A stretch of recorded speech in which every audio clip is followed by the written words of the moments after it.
Principal Deputy Speaker. Gordon Dunne was so much more than just a colleague. He was very much a personal friend, a gentle, godly man who epitomised all that it is to be a Christian.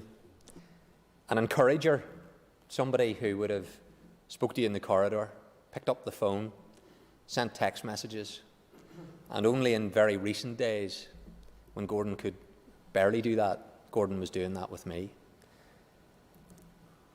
A number of weeks ago, I was able to visit the home. We were in a rush that day. I went with my good friend, Mr. Buckley. And I knew then, whenever I was talking to Gordon in the kitchen, this was likely the last time that I was going to get speaking to Gordon. So we set aside the time, and we weren't in a rush anymore. And I'm so glad that we had that opportunity to have tea, to have conversations about life and politics and his family. But I knew when I left that house that things weren't looking good, and only a number of weeks later he passed away.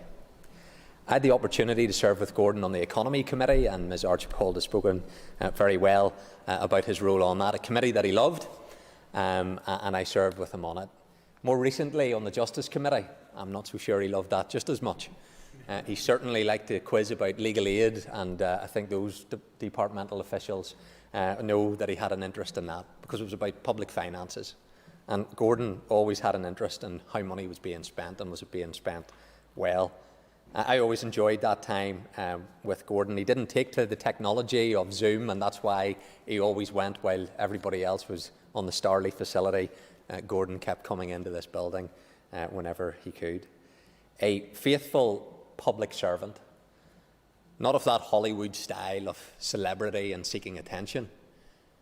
Diligent, hard-working, understated, quiet. And he was Mr. Hollywood in North Down, and they have lost somebody who championed their cause so well for many years. My sympathies go to his wife Gillian and Andrew and Amy and to Stephen. And I'm delighted that Stephen will continue that legacy in this place, representing the party in North Down. But for me, it's farewell, and we'll meet again, because Gordon had a strong personal faith. He put his trust in the Lord many years ago, and we grieve his loss.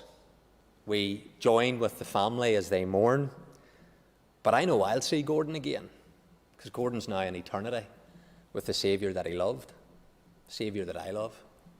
And I'll get to see Gordon again. And I know Gordon would want me to encourage you all to think about your place and where you'll spend eternity. So we remember the man, we remember the encourager that he was. And Mr. Principal Deputy Speaker, this place is very much the weaker for his passing. Thank you.